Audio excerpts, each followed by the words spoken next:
अस्सलाम वालेकुम जी। आज मैं आपको सिखा रही हूँ जी एक स्नैक के तौर पे ये चीज़ है, इसे कहते हैं चटपटी रोटी। चीज़ें सिंपल आपको चाहिए होंगी। यहाँ पर आप देख लें, चिकन आपको चाहिए होगा बोनलेस, एक ब्रेस्ट का पीस कर लीजिएगा। उसे आपने अच्छी तरह वॉश करके उबाल लें। बीच में 1 टीस्पून ऑफ सॉल्ट डाल लें, पानी उसका ड्रेन कर लें और साथ ही इसको आप श्रेड कर लें अपने हाथों से। ये 1 piece of breast of chicken है। साथ ही आपको चाहिए होगा मैदा, 10 ऑल पर्पस फ्लावर 1 कप, आटा यानी कि व्हीट फ्लावर 1 कप और बेसन यानी कि ग्राम फ्लावर 1/2 कप। मसालों में आपको चाहिए होगा फेनिग्रेक लीव्स 1.5 टेबल स्पून आपको चाहिए, यानी कि सूखी कसूरी मेथी डब्बों में मिल जाती है। सॉल्ट टू टेस्ट या 1.5 टीस्पून भरकर डाल लें। क्रश्ड रेड चिली पाउडर नहीं, क्रश चाहिए हमें 1 teaspoon heapful. Black pepper 1 teaspoon heapful. Onion आपको 1 स्मॉल साइज का चाहिएगा, फाइनली चॉप कर लें इसे। ग्रीन चिलीज 2 से 3 अदद चॉप कर लें। एक आपको एग चाहिए होगा और घी या तेल जिसमें हम इसकी चटपटी रोटियां या पराठे से बनाएंगे, वो जिस तरह आप चाहिए होगा आप देख लेंगे खुद ही। साथ ही आपको पानी चाहिए होगा, इसका कोई खास हिसाब नहीं है, हमने इसको सिर्फ एक आटे की फॉर्म में लेके आना, फिर मैं आगे आपको दिखाऊंगी। सबसे पहले आपने जो आपके ड्राई इंग्रेडिएंट्स यानी कि ग्राम फ्लावर, व्हीट फ्लावर और फ्लावर जो है मैदा यानी कि ऑल पर्पस फ्लावर, ये तमाम चीज़ें बीच में डालकर अच्छी तरह मिक्स कर लें ताकि ये सारी एक हो जाएं। क्योंकि इसमें 3 किस्म के डिफरेंट हमने आटे डाले हुए हैं, तो इनको अच्छी तरह मिक्स कर लेना ज़रूरी है। और इसके साथ ही आप इसमें ऐड करेंगे तमाम जो हमारे मसाले, dried fenugreek leaves, salt, red chillies, black pepper, green chillies and onions. अगर आप स्पाइसेस और डालना चाहते हैं तो इसमें कोई इतनी खास प्रॉब्लम नहीं कि आपको इतना ही डालना जितना मैं कह रही हूँ। अगर आपको ज़्यादा स्पाइसी चाहिए आप ज़्यादा भी कर सकते हैं। ये चीज़ें आपने बीच में डाल लेने के बाद मिक्स कर लेनी है। साथ ही आप बीच में जो चिकन है आपका वो ऐड कर लें। चिकन के अलावा भी काफ़ी वैरायटीज़ होती हैं, आप बीच में मूली भी डाल सकते हैं यानी कि वाइट रेडिश, पोटैटोज डाल सकते हैं बॉईल करके। ये आप देख लें। ये डालने के बाद आपने बीच में एग डाल लेना तोड़कर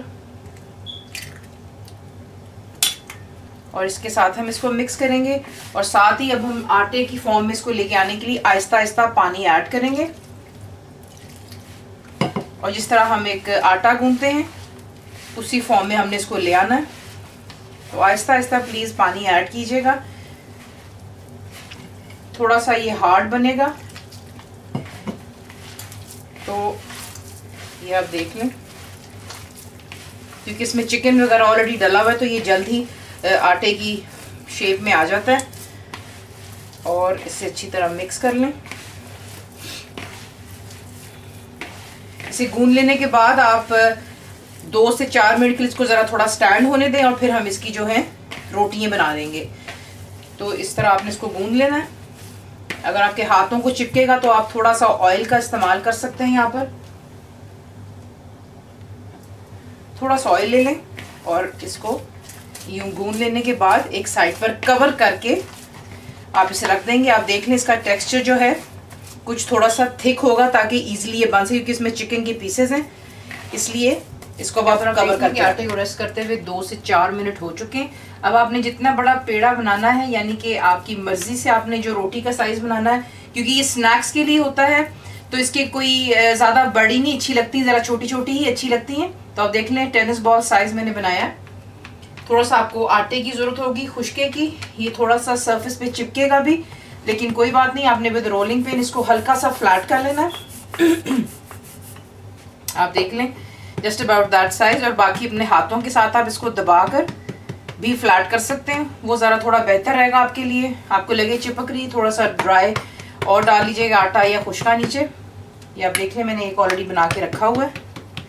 और साथ ही आपने तवा जो है या फ्राइंग पैन जिसमें भी आप बनाना चाहते हैं उसमें आप इसको गर्म कर लें, फ्राइंग पैन को अच्छी तरह।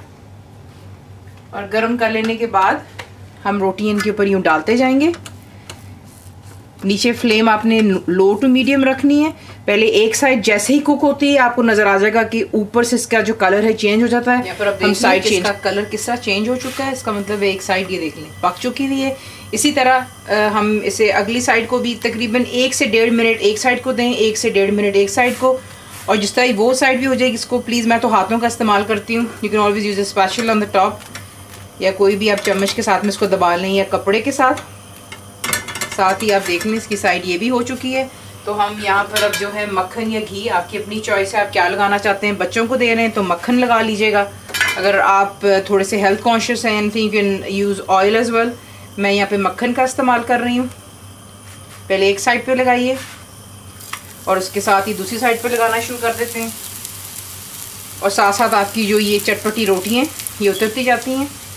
तो यूँ करके आपने इसको सिर्फ हल्का सा फ्राई करना है ताकि इसके थोड़ा सा गोल्डन कलर। आपकी चटपटी रोटी इसको ज़रूर ट्राई कीजिएगा चाय के टाइम पर, कभी आपके घर मेहमान आ जाएं तो ज़रूर बना के दिखाइए। समथिंग डिफरेंट होता है, चटपटा होता है, चाय से इसका मज़ा आता है। चटनी आप इस्तेमाल कर सकते हैं, पुदीने की चटनी आप मेरी चेक कर लें, या चिली गार्लिक सॉस, केचप, जो आपकी मर्ज़ी आप सब ट्राई कीजिएगा और ज़रूर बनाइए। तो आपको कैसा लगा, and thank you for watching the video.